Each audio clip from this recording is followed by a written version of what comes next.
Attachment means to belong to somebody, to attach to somebody for the sake of being taken care of or to take care of the other, so that one is attached to one's adult partner for the sake of being taken care of them and also being taken care of when I need that, but also taking care of the other.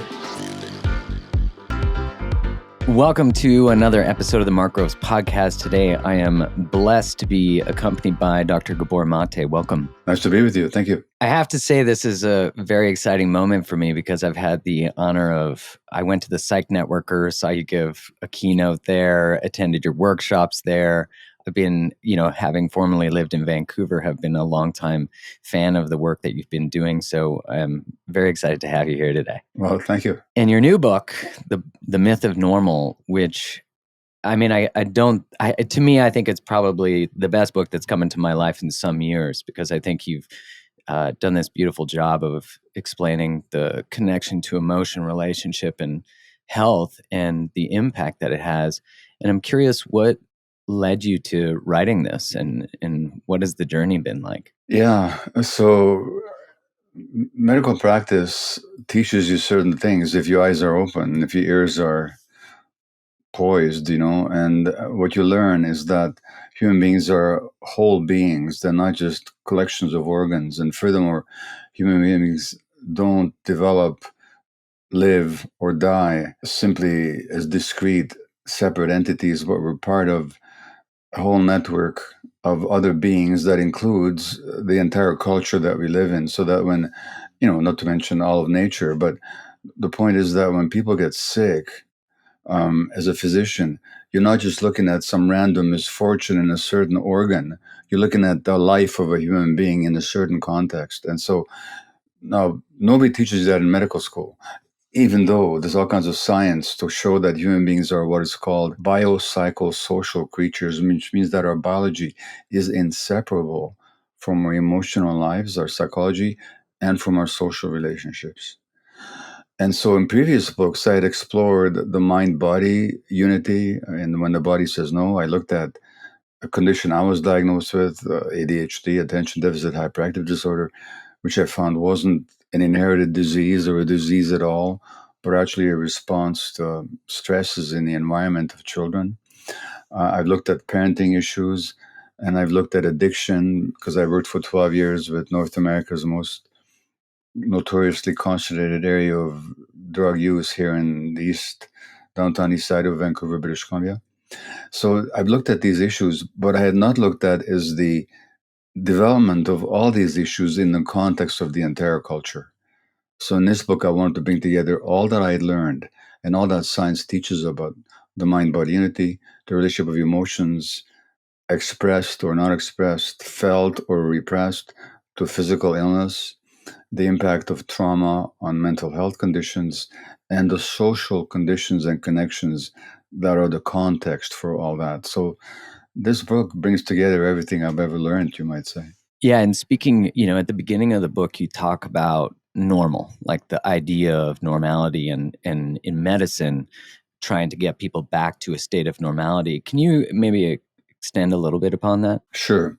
So in medicine, when we say something is normal, we mean that it's healthy and natural. Now, normal isn't ever just a single point, it's a range. So within a certain range, your blood pressure is normal, which means that it's healthy and natural. Outside of that range, you can't live. Within a certain range of blood acidity, you can live and thrive, outside of which your life and health are threatened. So normal equates to healthy and natural. But in society, we use the word normal to refer to anything that we're used to. For example, at a certain point, it was very normal for parents to spank their kids. They were taught to do that. Many parents still do. But it's not healthy nor natural. In indigenous cultures, in the cultures in which we first evolved, in small band hunter-gatherer groups, they didn't hit their kids. They did not. That's not how we evolved. And spanking kids, we now know from a lot of research, can be as traumatic as more severe forms of abuse. And this is in the hands of perfectly well-meaning, loving parents. So it's considered to be normal. But is it healthy or natural? No, it isn't. And what I'm saying is there's a lot of practices to do with parenting, with schooling, with with the economy and politics, with cultural interactions that are the norm, in the sense that that's what we used to, but they're not only not healthy or natural, they're actually toxic. So that's why the subtitle of the book, Trauma, Illness, and Healing in a Toxic Culture. I think many things about our culture that we take for granted, that we think are normal, are neither healthy or natural, and they're responsible for a lot of dysfunction, a lot of illness of mind and body. Why is it that you think that? I mean, we've gotten to this place where toxicity is sort of a normality. Even that conversation that you said about how we responded to disciplined children. I know in the book you talk about how we were told that babies should just be let to cry.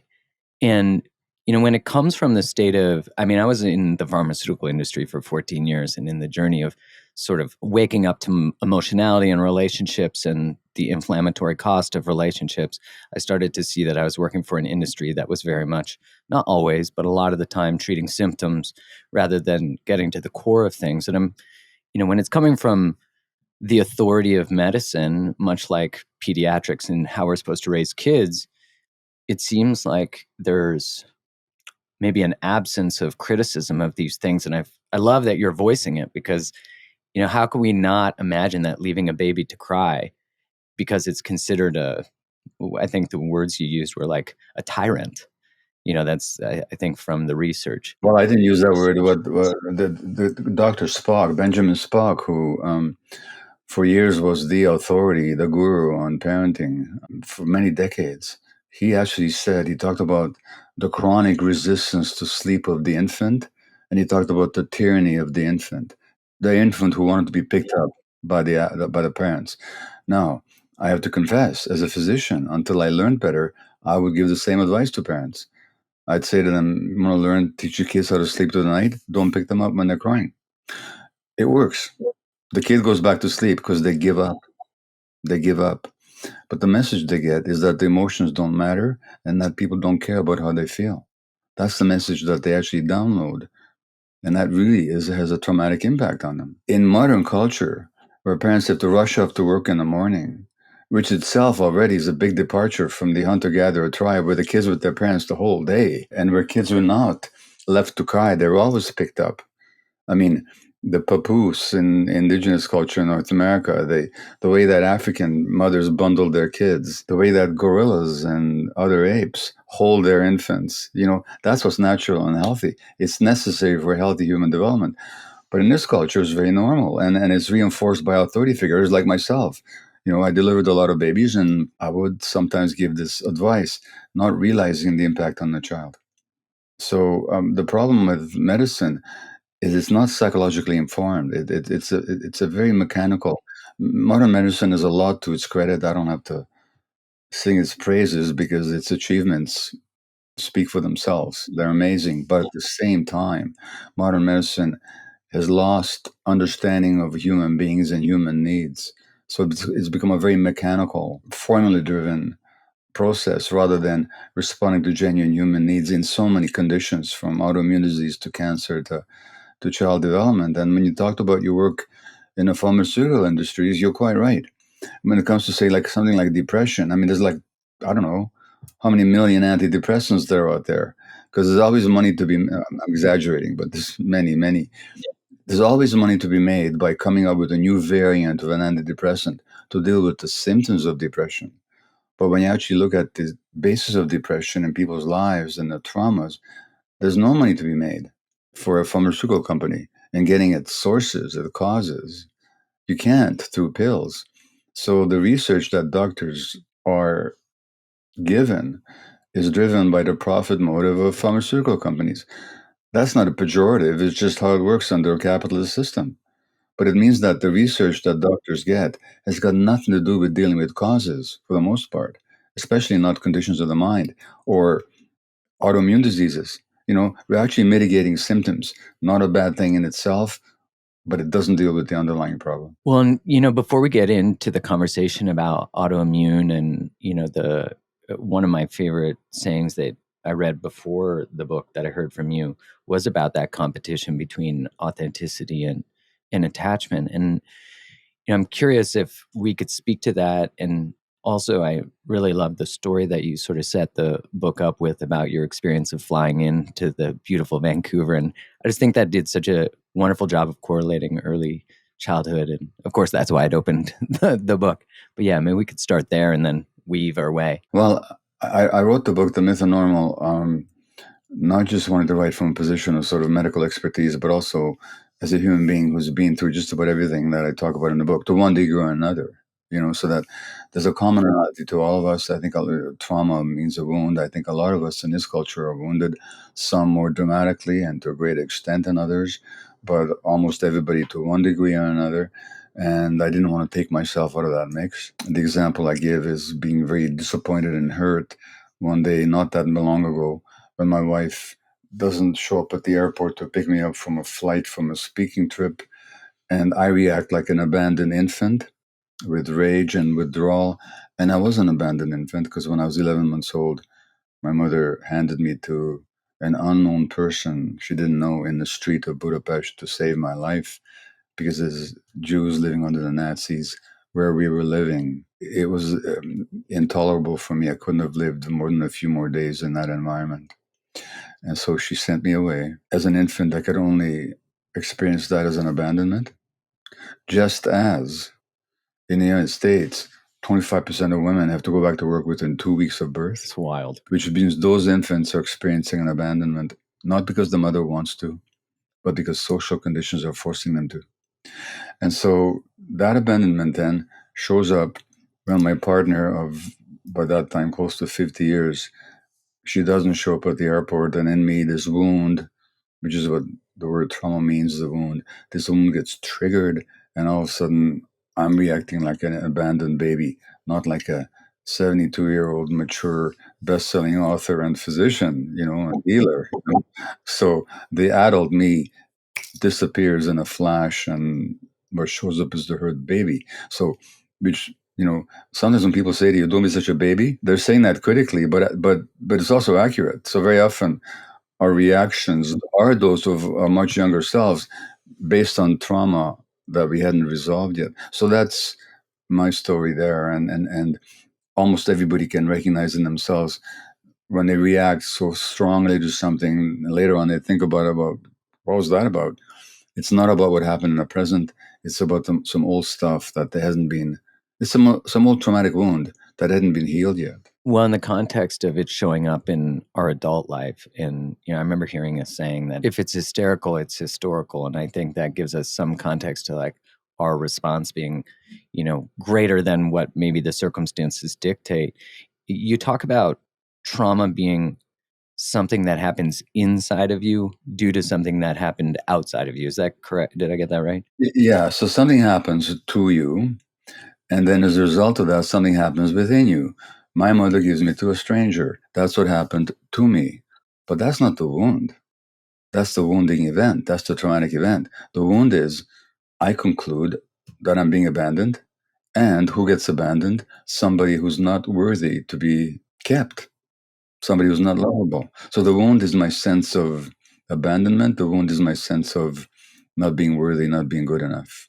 And those will show up in powerful ways in how I go through the world as an adult later on. So that's where it's not what happened to me. If my mother could have given me to a stranger, and if I had been capable, which of course I couldn't possibly have been, of understanding, oh, this is to save my life, my mother loves me very much, and this is her desperate attempt to ensure my existence when she couldn't ensure her own, I wouldn't have been traumatized. I would have been disappointed, hurt. Maybe I would have missed her, but I would not have been traumatized. I would not have developed a wound of believing that I wasn't lovable. So trauma then is what happens inside of us. Now, interesting, you mentioned the word hysterical. You know where that comes from? Yeah, hyster, right? Which is correlated to women. Hysterectomy is the removal of the uterus.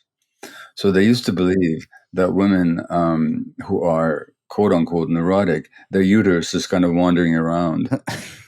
Basically, it's a pejorative against women, because you know what it ignores? It ignores the fact that women are traumatized more than men are as children.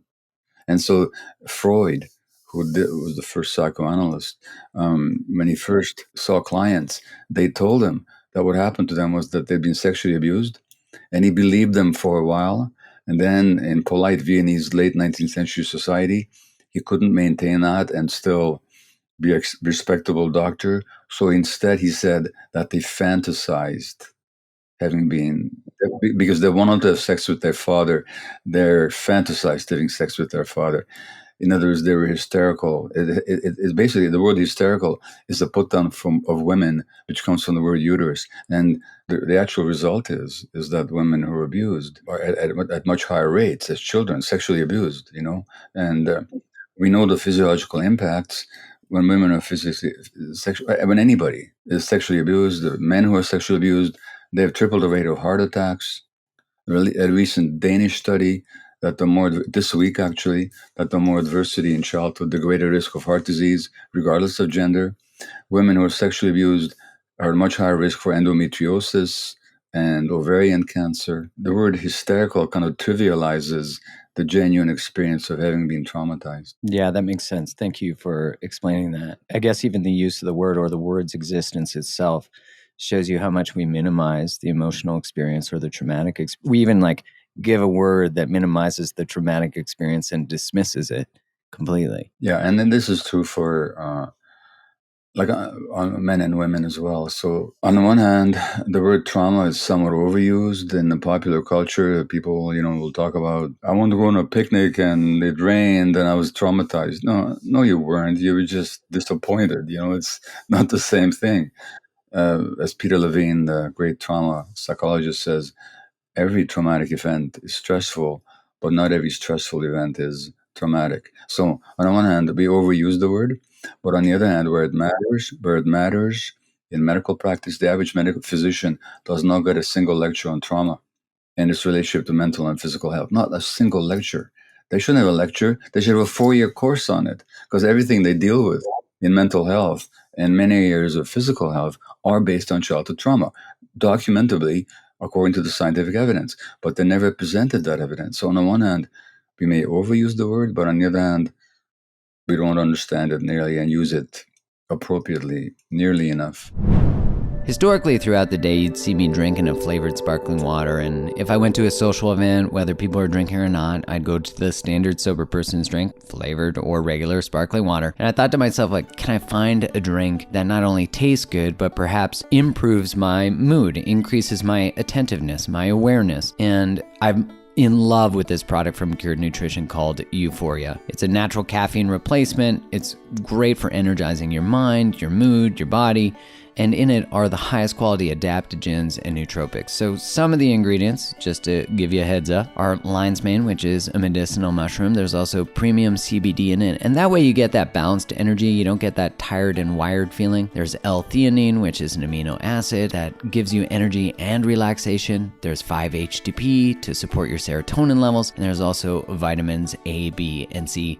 This drink tastes freaking amazing. There's a spicy mango flavor, that's actually my favorite. There's also a crisp apple, that's delicious too. But I invite you to check it out if you're looking for something to get you through the parties, also the afternoons instead of your coffee, and it'll help improve your focus, your productivity, your mood, your cognitive performance. Then definitely try this drink out. Go to Cured Nutrition, which is CURED nutrition.com/createthelove, and Cured is extending an offer to you, my listeners, of 20% off. So just use the code CREATETHELOVE at checkout. So once again, that's curednutrition.com/createthelove, and the coupon code CREATETHELOVE at checkout will save you 20% on any and all of Cured Nutrition's products. When I was a rep, I sold a product for irritable bowel syndrome, and I remember there was a study correlating sexual abuse to irritable bowel, but it was not spoken of. I remember when a specialist would present on that, it was sort of scoffed that they even mentioned it. And, as you're saying that, it's how much of our inflammatory or disease response, if we actually did teach on trauma. So I'm curious one, what is the general fear of that you talk about psychoneuroimmunology in the book? What is the general fear of connecting the psycho or the psychological to the somatic, to the disease or hypertension or as you said, cardiovascular disease, all these things? It seems so rational. It's not even a leap. It's wow, that's the core. Why don't we get to the core? What is the fear or the general adversity that even general medicine or medicine in general has for that? Yes. So what you said about irritable bowel syndrome is actually correct. There's a lot of research that shows that the more traumatization a person develops, particularly women, but not only, the greater the risk for irritable bowel syndrome, for the very simple reason that trauma disorganizes the nervous system. So the vagus nerve, which controls bowel contractions and so on, is not regulated because the person's emotions are in turmoil. So IBS is not the only gastrointestinal condition that's trauma related, but it's a major one for which there's significant research proof. Yet you go to a gastroenterologist with IBS, nobody's going to ask you about trauma. It's like it didn't exist. I remember this. So why not? So, here's a pill, you know, so why not? Well, first of all, the Western mind for a long time has separated the mind from the body. And this goes back to ancient times. So already 2,400 years ago, Socrates, the Greek philosopher, criticized the doctors of his day for separating the mind from the body. So this has been going on for a long time. With the advent of modern science, modern industrialism, where Western science and scientific thinking and left brain thinking garnered or achieved such amazing heights of knowledge and technique and capacity, this separation has only got worse. So that's the first one. And physicians, people think that medicine is a science. Well, yeah, it's got a lot of scientific aspects, but it's also an ideology. And the nature of any ideology is it's got its blind spots and it doesn't know what it doesn't know. So the medical ideology doesn't know that it separates mind from the body. They don't see it. Number one. Number two, this I could go on, but another big reason is that physicians are very traumatized people. They have a high rate of suicide, high rate of burnout. It's a very stressful profession, and medical training for a lot of people, and they'll talk about it, and doctors have written about this at length, is often highly traumatic. Furthermore, the people that go into you're sleep deprived, you're subjected to authority and leaders. You're shamed. You're ridiculed for what you don't know when you have no way of knowing it. You are given a special jargon that nobody else can understand, and you're competing. You're always anxious about your level of achievement. That's a highly traumatizing situation, especially for people who, like me, enter the profession already traumatized. Because who would put themselves through all that? That's a good point. I would have done anything to get through medical school. So I put up with humiliation and I put up with overwork. I'm traumatized to begin with because I have to prove that I'm important. And if you want to prove you're important, for God's sake, go to medical school. Now you're going to be very important. Why did I have to prove it? Because in infancy, I got this sense that I wasn't. So now I'll put up through anything. I won't look at my own trauma. In medicine, if you cry, if you're upset because bad things happen under your watch, you can't help it. You're a wimp. You're supposed to suck it up and not have emotions around it. And these people then go out and then they're not given all this science that shows the relationship of mind and body, of human being into relationships. It doesn't show the importance of relationships as regulators of other people's physiology and mind functioning. You traumatize yourself. You separate the mind from body. You're not given the scientific information to the contrary. And then you go out there as a high priced, highly trained specialist who understands the physiological functioning of an organ. And that's what you understand, and not much else. And especially nothing about the human being as a whole. You're afraid of your own stuff. So the thought about trauma and pain threatens your own sense of self. Do you think part of that teaching that it is this being or like this physical thing that the physician is in charge of treating separates the idea of soul from body, or that they're not, that it's like a meat suit that they're in charge of fixing, and it's not really taking into account the spirit that's within it? Spirit and soul, they're highly subjective concepts, and everyone might have a different sense. But certainly, what medicine does not take into account is the innate, nature given healing capacity of the human organism. In certain situations, that not seeing that is fairly helpful. Like if I went on for my bicycle ride this afternoon, which I will, and God forbid, I have an accident and break my femur, I don't want to go to somebody who's all into mind body unity and, you will heal. Don't worry. I'm going to go to a mechanic who can put my bones together, please. I don't care what you think about human beings or the human soul. Just put my bones together. So In some situations, that's very appropriate. But in chronic health conditions of mind and body, it's not appropriate because most chronic health conditions of mind and body have to do with that unity. When I, the doctor, make myself the expert on you and I don't listen to your story and I don't know your history and I don't honor and know how to encourage the innate healing capacity that's within your organism, I'm doing you a disfavor and I'm making myself into something higher and more expert, and you're sort of the passive recipient of my wisdom. Not good enough. That's just not good enough. I wanted to return to something you said about trauma, because that being at the core of it, and that our culture itself is sort of normalized, like even that mothers in the United States go back to work after, or I'm sure in other parts too, after a couple of weeks. At what point does an experience become trauma? Like, that line you were saying, not every experience is traumatizing, but what is the line? You're right. Not every stressful experience is traumatizing. Every traumatizing experience is stressful, of course. So again, that goes back to my definition of trauma, which is not what happens to you, it's what happens inside you. So if something happens to you, but you get support and you're understood and you're held emotionally, you might have emotional pain, you might have grief. If it doesn't leave you constricted and less capable and less alive and less connected to yourself, then it's not traumatic. Painful, but not traumatic. But if the same thing happens, especially to children, but they're not understood, seen, held, validated, their feelings are not regulated by nurturing adults, not controlled, regulated, it's a different word, then they're going to sustain a wound. So the question is, were you wounded? Were you hurt emotionally, which happens to all of us?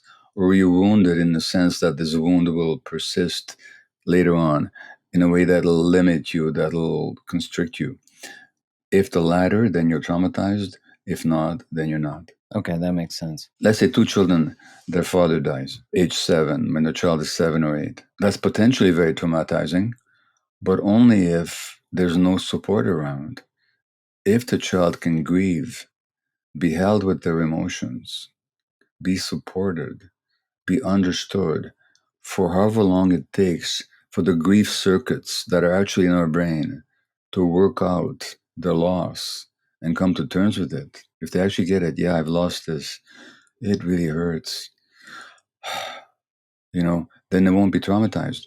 But if the parent dies and the emotional atmosphere is not supportive, is not understanding, the child can't express how they feel, there's nobody there to receive it, if people tell them to get over it, or if they don't talk about it, then they're going to be traumatized. So it's not the external thing necessarily.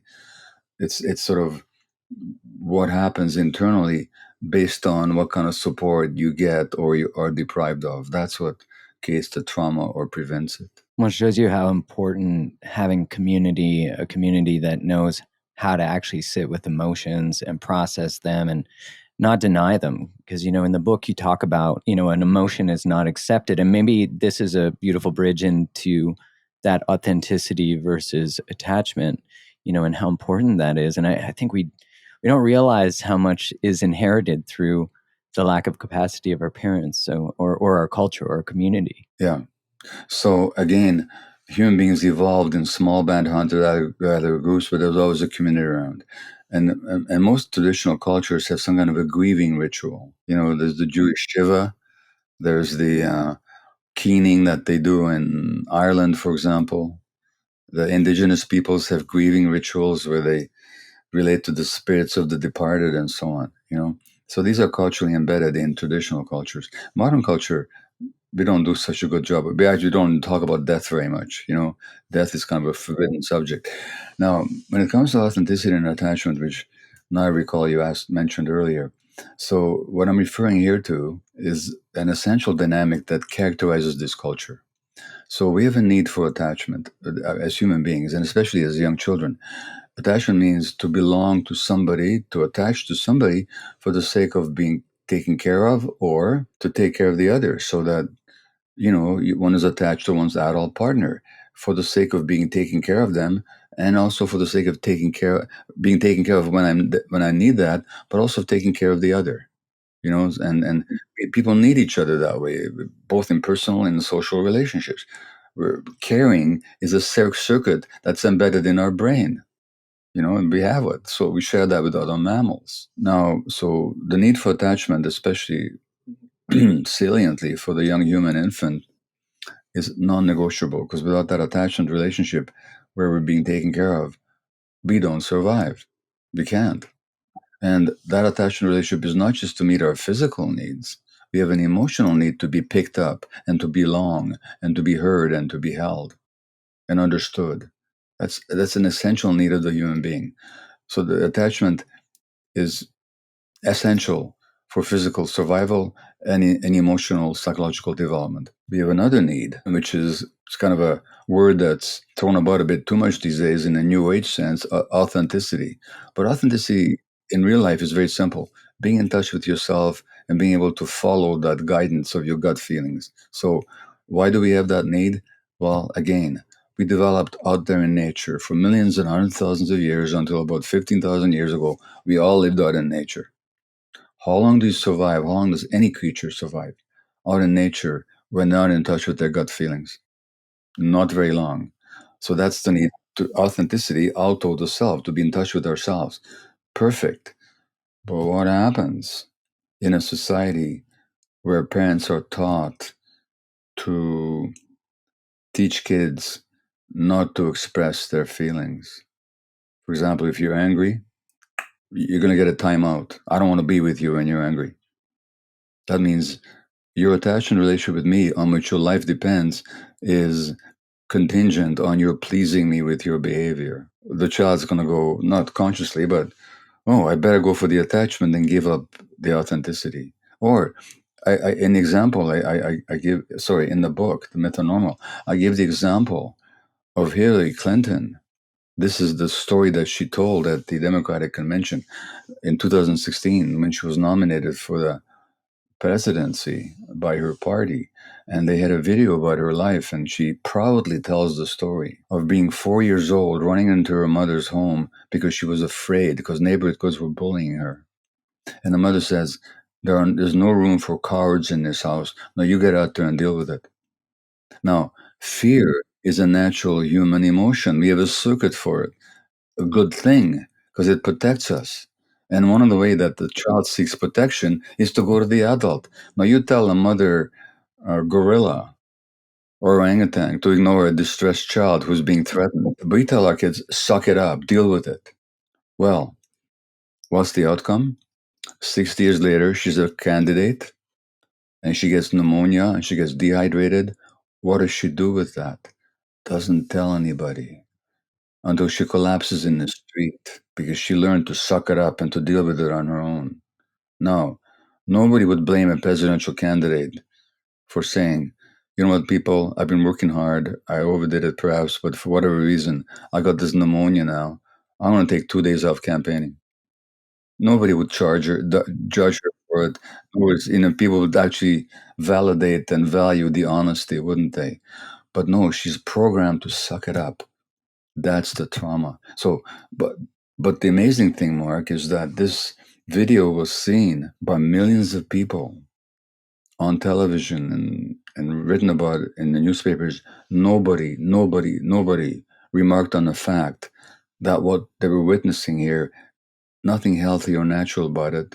What they were witnessing is the traumatization of a small child. That's how normal trauma is in our culture. And I'm not making a political point here. I'm not picking her between her and her opponent. They were both traumatized people in their own way. And I'm not talking politics here. I'm talking about how normalized trauma is in our culture. Yeah, that video itself goes viral, gets shared as being like, look at the resiliency of X, just from the right. And isn't that so fascinating? Like in our culture, even in the individualism, in the space of like crush it, work so hard. And I think of like how hard is it in today's culture where most families or households have to have two jobs to be able to pay for things. How can they be attuned to children? Like it just feels like it's almost like you have to choose often between poverty or not even putting food on the table or paying rent or being attuned to children. Exactly. And so we know that stressed mothers can't be as attuned to children as much as they like to be. Not because they don't love their kids, because they can't. And so then you have a phenomenon like Elon Musk buys Twitter for $44 billion, and the first thing he does, he throws 7,500 people out of work. The constant insecurity in this society that people have to live with. A few days ago, a furniture factory in southern United States, I forget which state, fired 2,500 workers, closed their shop. Overnight, they did this when people were sleeping, 2 days before Thanksgiving. They said, "Don't even show up tomorrow morning. Don't even come to the plant until we let you come and get your belongings." You know, now that gives people a terrific loss of control, a sense of uncertainty and insecurity, and that has physiological effects on their bodies. We know that. And it's going to affect how they relate to their children because they're going to be irritable and upset. And this is taken for totally normal. It's perfectly normal. Just for some executive in, who knows, Portugal or Brazil or New York or Silicon Valley to decide that thousands of miles away, thousands of people are going to be out of job just like that. And we think this is normal. It's the norm, but it's not natural and it's not healthy that people should have to live with such tremendous insecurity and loss of control. Well, and I'm curious, one, what is the impact of not having connection to things like fear or rage or any of those emotions that you're talking about that we often, and we might even have to trade joy for belonging, right? Like it could be any of these emotions. So I'm curious, one, what is the cost? And because I would imagine that one, I'm going to create an environment around me that requires that I maintain that suppression or depression. And then I just think of like, older generations saying that kids today are not resilient. So like where's the line between resiliency and I guess maybe self-abandonment, if that's the right term? So let's begin with what you said about anger and ask you sort of a simplistic question. Have you ever been angry? Yes. Okay. Now, what's the experience of anger like physically in your body? Like what's going on in your chest and your belly and your muscles in your face? What if you can tap into the physiological experience of anger, what's going on for you in that state? Yeah, it feels mobilizing. Like it feels like I'm going to move, I'm going to change, there's an eruption of sorts, I suppose. Yeah, and there's certainly probably tension. Yeah, constriction, tension. I feel powerful. Yeah. And that's the role of healthy anger, by the way, is to make you powerful so you can protect your boundaries. Imagine how much effort it would take you not to feel that anger. It takes tremendous energy not to feel the anger. But if children get the message early that the anger is unacceptable, then for the sake of belonging, for the sake of the attachment, they're going to repress their anger. That means all their lives, all this energy is going into repressing anger. The physiological costs are enormous. In the book, we give the analogy of taking a beach ball and trying to push it underwater. You can keep it up for a while, but after a while, it just gets too much work. People repress their anger, they're doing that work all the time. They're not aware that they're doing it, but it has a huge impact because you can't separate the emotions from the physiology, according to modern science. Therefore, repressing anger takes a huge physiological toll on your nervous system, on your guts, on your immune system. And that's why these people are more likely to develop IBS and autoimmune disease and all kinds of other conditions. So the repression of anger, which begins as an attempt just to be accepted, once it becomes a pattern in your life, it really threatens your health. And it's very common in people. I'm talking about healthy anger now. I'm talking, and that's very common in people with autoimmune disease. Why is it that 80% of people in this culture with autoimmune disease are women? Which gender is most acculturated into, you mustn't be angry? Yeah, so true. And by the way, the same with racism. James Baldwin, the great Black American writer, said that to be a black man or a black person in this society is to live in a state of suppressed rage all the time. Because a black person who's angry is in a lot of danger in this culture. A woman who's angry in this culture gets labeled all kinds of things, and she's in a lot of danger. So women are, and certain racialized minorities are programmed into repressing their anger. As a result, they have more disease. In that repression then, and I think of in the book the message that I continue to get, and I recommend everyone needs to read this book because this book to me is like such a key to one understanding themselves and their relationships and their experience in life and their health. Because so much of, I don't have autoimmune, but I have lots of friends who do. I've worked with lots of people who do. And that, much like when I was in the work with irritable bowel syndrome as a rep, I recognized that what physicians would often say about patients with IBS or fibromyalgia, and often those were sort of clustered together, was that these were type A hypochondriac people, and it was very dismissed. And what I saw and read a lot in your book, and just see in general too, is that codependent, like people-pleasing behavior is so often correlated to autoimmune. And maybe you could talk, is that suppression of anger, the amount of energy that goes into that, and then it makes us disassociated or dysregulated, and so we're not able to perfuse blood to healing? Like, is that part of sort of the pathology? Absolutely, it is. So, you have children. Do you have children? No, but I have one on the way. You have one on the way. Okay, Yeah. great. Well, congratulations, first of all. Thank you. And secondly, you'll never meet a one-day-old baby that represses their emotions, So ever. true. If they're hungry, if they're angry, upset, you're going to hear about it. So therefore, the repression of those emotions, there's nothing natural or healthy about it. Nature, through evolutionary process, gave us emotions as she did to other mammals for the sake of survival. So healthy anger is essential for survival. So healthy anger says, "You're in my space, get out." That's essential for survival. And the one-day-old baby is not concerned with pleasing you. I guarantee it. Your 1-year-old child, whatever gender, they're not going to lie there at night. "Oh, I'm hungry and I'm wet and I'm uncomfortable.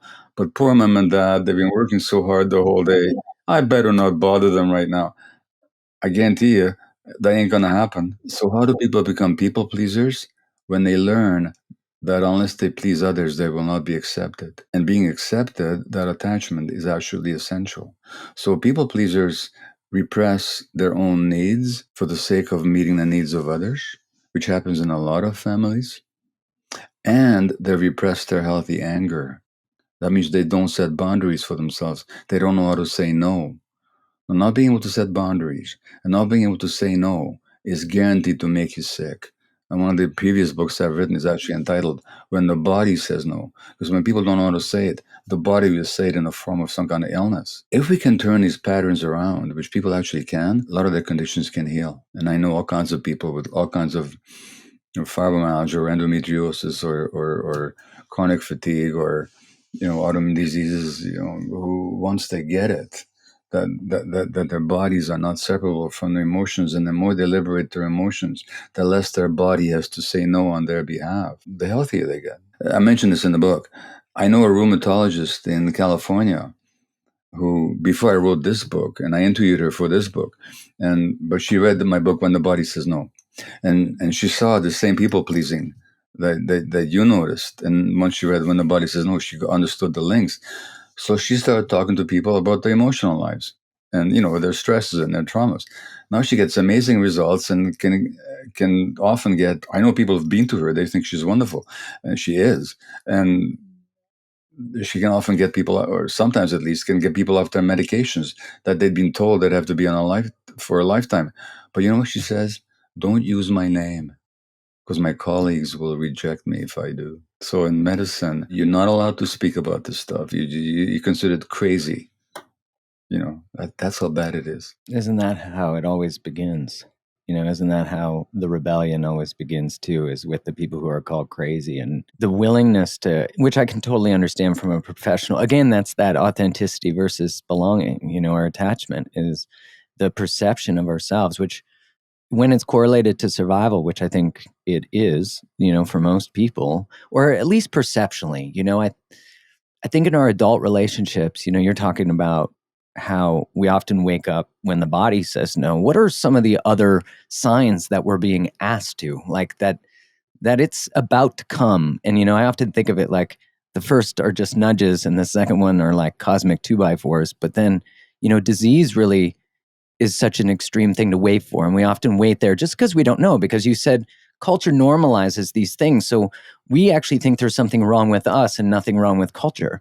So yeah, what are some other signs? Well, so we have a chapter called "Before the Body Says No." So preventing this stuff. I mean, it's certainly true that when people get ill, for many people, it acts as a huge cosmic 2x4 is a great way to put it. It acts as a huge wake up call, but I don't recommend it. I don't recommend autoimmune disease or cancer. Well, depression, anxiety, dry mouth, irritability, poor sleep, fatigue, back spasm, stomach aches, frequent colds, recurrent tensions in your relationships that you don't understand but they keep happening. These are all signs that something unconscious is going on that you're not aware of that you better look at. And you can actually learn how to say no before the body has to say it for you. And we talk about how to do that. You can also do a check with yourself once a week. What is my body telling me this week? How's my body feeling? Not just ignore it and push through it. If I'm tired, if I'm feeling discouraged, if I'm feeling depressed, if my sleep is not good, there's something going on. So you can learn to monitor yourself without waiting for the disasters to hit. But again, the ethic in this society is that we're all alone. Suck it up. You're on your own. Do you think, in the context of that reclamation, or starting to finally, because in the book you talk about a lot of people who were told they wouldn't be able to heal, or it was sort of prepare for death or get this intervention, and they chose to finally listen to their gut. And I'm curious if, in your experience, because I think so much of the fear is, if I start to speak up, my world's going to fall apart. Or if I start to express myself, my relationships are going to collapse, or I'm going to have to get a new job, or I'm going to have to do something. What is the cost of not doing it, though? So I'm curious what your thoughts are on that. Well, it's exactly how you formulated it. It's a question of which cost would you rather pay, So it's certainly true for some people that if start getting authentic and really expressing themselves and connecting with their feelings, some people they're in a relationship with may not like that because that's not what they signed up for. So it's the question of which pain would you rather have? The pain that your body or your mind will prepare for you if you're not authentic, or the pain that you'll experience when some people might reject you, and they might. The difference is that as a child, when the authenticity versus attachment dynamic arose, you had no choice in the matter. As an adult, you do. Sometimes it's a question of which pain would I rather accept. So there was a study I think it was out of Massachusetts. They looked at 2,000 women over a 10-year period. They found married women. They found that those women who were unhappily married and didn't express their feelings were 4 times as likely to die as those who were also unhappily married but did express their feelings. So it's a question of which cost would you rather pay? It's certainly true that if you're in a relationship, and my wife was in such a relationship, that I wanted her to be a certain way, and when she was not wanting to be that way, I would chafe and complain and so on. And she had a decision to make, and she made the decision quite some time ago that she'd rather be herself than be with me if it came down to that. No, it so happened that on the whole, as frustrating as it was for me sometimes, I'd rather be with her than without her. So the relationship was a major grant for me to start waking up and growing up. But it may be that some people in your life will not be ready for that, and then you have a decision to make. The real problem is, on a vast social scale, is cultural, economic, social, because some people have much less latitude to make those choices because their very livelihood might depend on it. If you're on a low paid job, not very well respected by the very reversed standards of this culture that values certain things and doesn't value others, which has nothing to do with humanity and everything to do with profit, you know. But you're not in a position to make these choices as freely as some of us are. But even then, at least you can recognize it and not buy into it, and not buy into that there's something wrong with me. You might say to yourself, well, I have to put up with this for now, but I'm not going to make it my own fault. I'm not going to buy into it. I'm not going to make myself lesser in my own mind than I am. Well, that'll go a long way. Even if you have to put up with the lousy job, don't take it personally. Don't make it about yourself. And in this culture, we're told that if you're low paid and so on, there's something wrong with you. It's your fault. Not so, folks. It's very often determined by history, class, race, and all kinds of circumstances you had no control over. So at least don't take on the burden of believing that this is all your fault. I don't saying to become a victim either. That doesn't help you very much. But don't buy into other people's view of you. Was your hope in writing the book that it would give some context to people in circumstances where their environment has them adopt beliefs that they're unworthy or not of value, versus that the environment and the culture actually doesn't necessarily value people. It doesn't necessarily, which is really ironic to think that our culture doesn't value people, yet it is composed of people. Well, you already told me what my intention in writing the book was. And when you said that everyone needs to read this book, and then you talked about yourself, and then you said that this book will help you understand yourself, that was my intention. In writing this book, I want to give people a map to themselves and to their lives so they could understand their lives and themselves and other people with compassion and some depth of understanding. So that what you expressed there was my very intention in writing the book. Yeah, for me, it's one of the, when I watched your keynote at the Psych Networker and it was on how to survive in a toxic culture, it must have been like the seeds before you start, because I think it was about 4 years ago that you gave that talk. I was already gestating the book and I collected a lot of information about it, but yeah, it was more than seeds. It was a little sprout by then. Yeah, it was a beautiful talk. I loved it. And it was one of the first times that I'd heard the somatic, the connection to the somatic and disease and the psychological link. And you recommended a book, Neurobiology and the Development of Human Morality, at that talk. And I immediately bought it and I was blown away at the beginning of it. And it seems to me like this is such an edge of merging these two things. Yet, as I said earlier, and as you've said, it's a natural link. Like it's a natural link to correlate trauma to our outcomes in life, but also our disease. And in the book, and so I don't want to give it all away because I think this is a must read for everybody. But I'm curious, what are some of the solutions that you see? I mean, one, individually sort of, I guess, reclaim or minimize, let's say minimize or turn our bodies into healthy places. But then how do we even confront a culture that is fiscally benefiting the exploitation of this toxicity or this self-abandonment? So let me first of all give a shout out to the person whose book you mentioned. Her name is Dr. Darcia Narvaez, Narvaez. She's a professor emerita at Notre Dame University. And the reason I'm mentioning her name is because, first of all, she's interviewed and quoted in this book because she really studied human evolution and hunter-gatherer groups and how we've abandoned our humanity in modern civilization. She says that we've actually left behind our evolved nest. An evolved nest, by the way, is the title of her next book. The book you mentioned is a rather heavy academic read. It's not for the average person, although a lot of people would benefit from it. Certainly, I did. But her book, The Evolved Nest, which is a short book, which talks about the need for attachment that we share with other mammals. I wrote the foreword for it, so I can confidently tell you it's just a beautiful little gem of a book. And I hope many people will look out for it. It's called The Evolved Nest by Darcia Narvaez.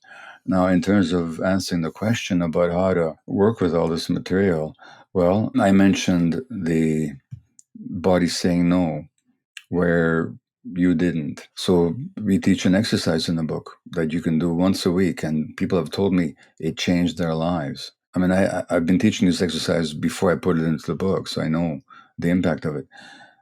Once a week, sit down with yourself and ask, where this week did I not say no? What I mean by that is, where there's a no that wanted to be said, but you didn't utter it because you're too worried about pleasing somebody or you're afraid what they would think of you or whatever. You didn't say no. So where this week didn't I say no? This is a written exercise. Secondly, what's the impact of me of not saying no? Well, irritability, fatigue, shame, whatever. Number three, what did I believe, consciously or unconsciously, that kept me from saying no? Oh, if I say no, I'm a bad person. If I say no, I'm not a good friend. If I say no, they won't like me. If I say no, they're going to reject me. If I say no, they think I'm weak. Because strong people don't say no. That's the belief. Where did you learn that belief? Well, guess where you learned it? You learned it sometime between the day of age 1 day old and that you were 5 years old. That's where you learned it, or 6, 7 years old. And then who would you be if you knew how to say no? When I say no, I mean when there's a no that wants to be said and you weren't afraid to say it, who would you be? And then finally, where is it in your life that you're not saying yes? Something that really turns you, moves you, calls you, that you're passionate about, but you're not expressing it, you're not following it because you didn't leave yourself enough space because you didn't say no to all these other things. You do that little exercise once a week, it's going to change your life. Now, there's a whole chapter on it in the book, and I'm not worried about giving it away, But in other words, you really look at your dynamics, not judgmentally. You don't say to yourself, oh, what an idiot, I didn't say no. No, you didn't say no. There was a powerful reason for it. The reason is you learned that it was dangerous to do so. So now you have to unlearn that.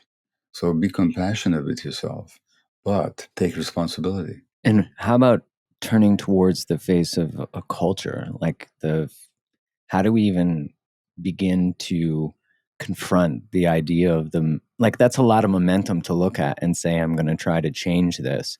And how do we actually even hold on to this individual transformation with this sense of hope?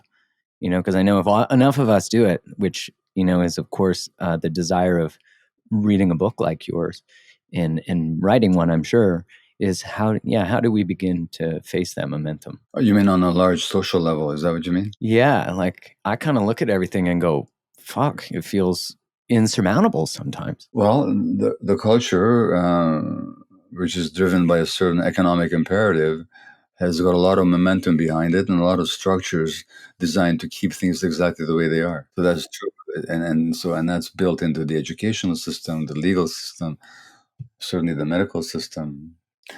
It's a lot to confront. What I do find, though, is that the more people get in touch with their authentic selves, the more they find ways of working in despite the way the culture of existing or being and joining others and agency, despite what the culture would have them do. So I do think that that's the first point. The second point is I make some very basic suggestions, which I don't expect to be adopted overnight, but they're very straightforward. What if we trauma informed all the teachers? What if the teachers learned that these kids who are so called misbehaving and so called acting out are actually portraying their emotional pain and their sense of disconnection and their sense of confusion? So that we didn't put the emphasis on behavior, but we put it on human development?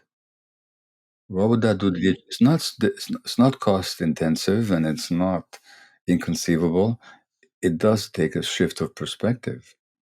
What if physicians learned all the science that I've been barely touching upon in this conversation of the mind body unity, of the inseparability of the emotional mind and the individual mind from the minds of others, and therefore of the impact of the culture on the biology of human beings? Let us students actually learn that science, and that science exists in volumes, and it's not in itself even controversial. It's just that doctors don't get any exposure to it. So, what if we informed trauma and mind body education into medical schools, where it's largely lacking right now? What if in the legal system, where it's basically designed to punish people, we call it a correctional system, but it doesn't correct anything. For the most part, it makes things worse. What if we actually learned that even people who do terrible things, and then this is not about letting loose people on society who are dangerous, but I can tell you that even people who've done terrible things, once they're treated with some compassion and they gain some understanding about themselves, they transform. And I've seen that personally, and other people have seen it personally, and have written about it. What if we introduced basic education about human beings into medicine, into education, into the law? We'd have a different society. Now, how to make that happen? I have no idea, except to keep talking about it, to keep advocating for it, which I think everybody who wakes up, and you know what? There's this expression in our society these days, woke, which is a put down. Since when is it a bad thing to wake up? In what kind of culture does it become a pejorative that somebody has woken up? You know, the Buddha, there's a famous story about the Buddha once when he was walking along some path in the forest or in the field and looking radiant and present and grounded, and the stranger looks at him and says, "What are you, a god?" And the Buddha says, "No, I'm awake." Now, in what kind of a culture does it become a pejorative that somebody should be awake, which means that you see things in reality instead of in dreams? And James Baldwin, whom I quote in the last chapter, again, the great American writer, he said that in this society, words are used more to cover the sleeper than to wake him up. But what if we used words gently to wake each other up rather than to put each other and ourselves to sleep? Well, to think that our response to our environment is actually an invitation to wake up to our environment, to call it out, to stand up, to speak up. To recognize too that awakening or expression or authenticity is extremely attractive because it is sort of I think, a very unconscious and conscious desire of all of ours. And it's contagious. And in its contagion, that could be, the thing that transforms our culture, as you were saying. And the great German poet Rainer Maria Rilke has got a wonderful quote that I cite all the time. Everything in nature grows and struggles in its own way, establishing its own identity, insisting on it at all cost against all resistance. So it's saying that everything in nature wants to be themselves, whether it's a plant, an animal, or an elephant, a human being. We all just want to be our true nature, the way be evolved and that remains authentic. The struggle for authenticity is not only so that we can change society or the culture, but it's also simply that we can be ourselves. You've probably had the experience I've had of being in a situation, especially when I was younger, not so much anymore. In fact, thank God, hardly ever now, where I'm in a situation and later when I say, I wasn't being myself. And that doesn't feel good. And rather than judging myself for not having been myself, I can say, well, what was I afraid of? What was holding me back? That's a useful inquiry. But I think that struggle to be ourselves, I think that's just essential to our humanity.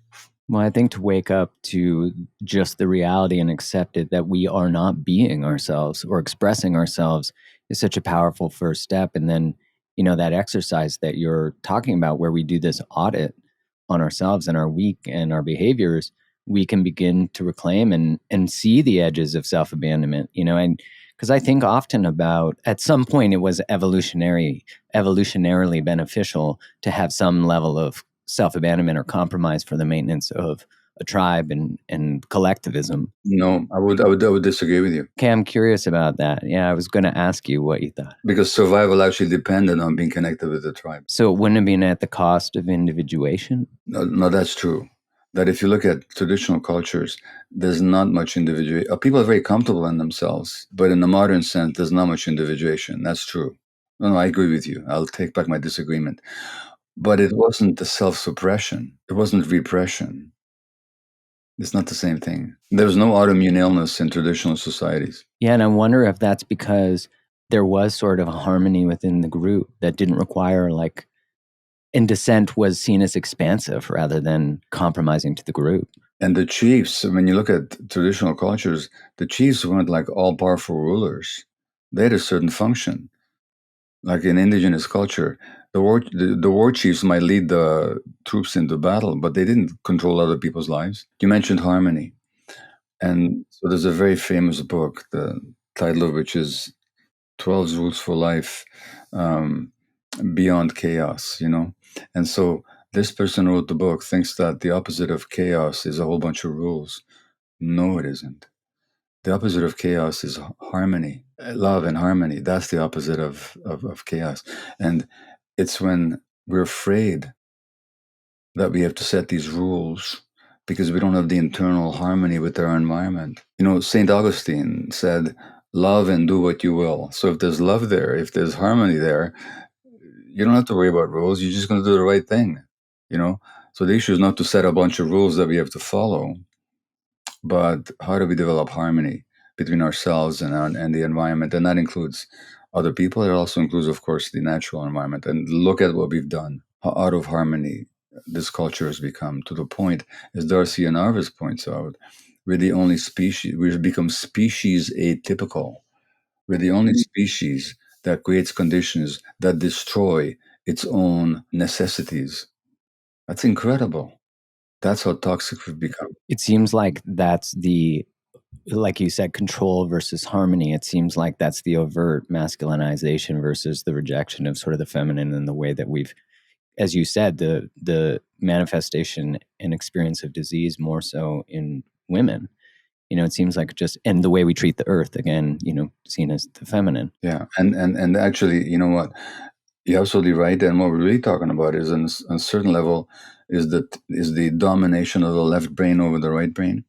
The left brain being the more holistic, sees the whole picture, sees the connections. The right brain is just linear, and they're both necessary.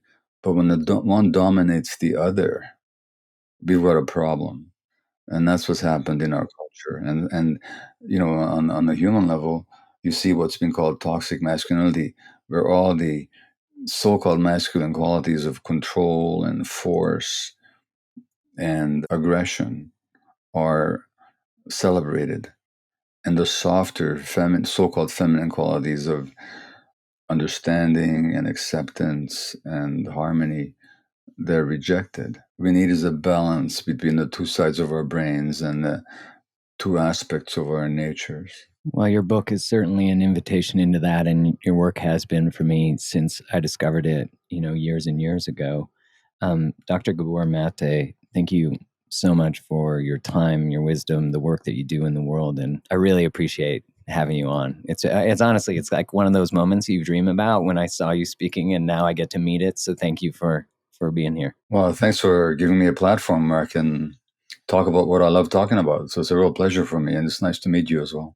Such an honor. And I'm curious, for the people listening, where can they find more about you, your work, and we'll make sure we link it in the show notes. I don't handle social media and don't know anything about it, but I do have an Instagram handle. I can't even tell. I think it's Gabor Maté MD. Yeah, that's right. It is. It's run by my daughter, and I think we're coming close to 900,000 followers, whatever that means. So there you can follow me on Instagram. Also, I have a website, drgabormate.com, where all my talks and events and books and all kinds of other stuff are mentioned. It's almost impossible not to find me on YouTube. Just put my name into YouTube, and people have downloaded dozens of talks of mine. I didn't, but they did, and it's on there. It doesn't cost you a cent. Just put my name into YouTube, and all kinds of talks on this subject, the myth of normal, on ADHD, on addictions, on mind and body health, on child development. It's impossible not to find me on YouTube if you want to find me. I have programs. There's an organization called wholehearted.org who filmed me doing a program on trauma. It's a really great program, I can tell you. It's beautifully filmed. Another one on addiction. So check out wholehearted.org. I teach a course called Compassionate Inquiry for practitioners. We've had about 3,000 students in 80 countries in the last 3 years. You can look that up. Compassionate Inquiry also has a short course, which is for lay people. It's not as demanding, much less expensive, not interactive, but it's still very deep.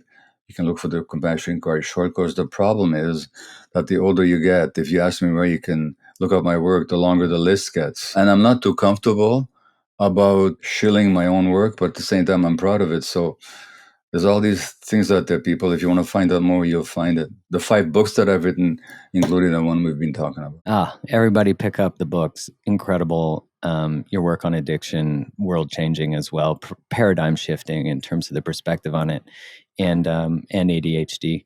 And so thank you again for everything, for your time and for what you do. Okay, thanks a lot. Take care. Thanks so much for tuning in to today's episode. If this episode resonated with you, one of the best ways to support the show is to go subscribe to the podcast so you don't miss any more. Leave a 5-star review on Apple Podcasts or wherever you listen to it, or share the episode with your community on Instagram or whatever social place you like to hang out. This helps get it into more people's ears, and I'm so grateful for your support, always. Thanks again for tuning in. Much love.